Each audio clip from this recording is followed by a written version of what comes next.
বন্ধুরা, আজ আমি দাঁড়িয়ে আছি বিশাখাপত্তনমের আরকে বিচের ঠিক সামনে, এক জীবন্ত ইতিহাসের মুখোমুখি। আর আপনারা যেটি দেখছেন, এটি কোনো সাধারণ জাহাজ নয়। এটি ভারতীয় নৌবাহিনীর একটি গর্বিত সাবমেরিন, যা প্রায় 31 বছর সমুদ্রের অতল গভীর দেশের পাহারা দিয়েছে। ভেতরে ঢোকার পর প্রথম যে জিনিসটা আপনাকে আকর্ষণ করবে, অবাক করবে, তা হলো এক সংকীর্ণ জায়গা।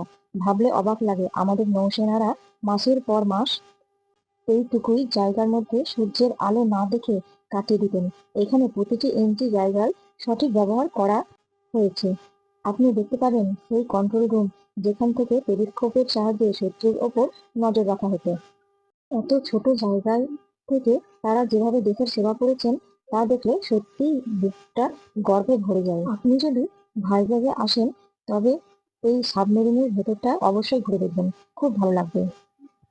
এটি শুধু একটি মিউজিয়াম নয়, এটি সাহসিকতার এক জলজ্যান্ত গল্প।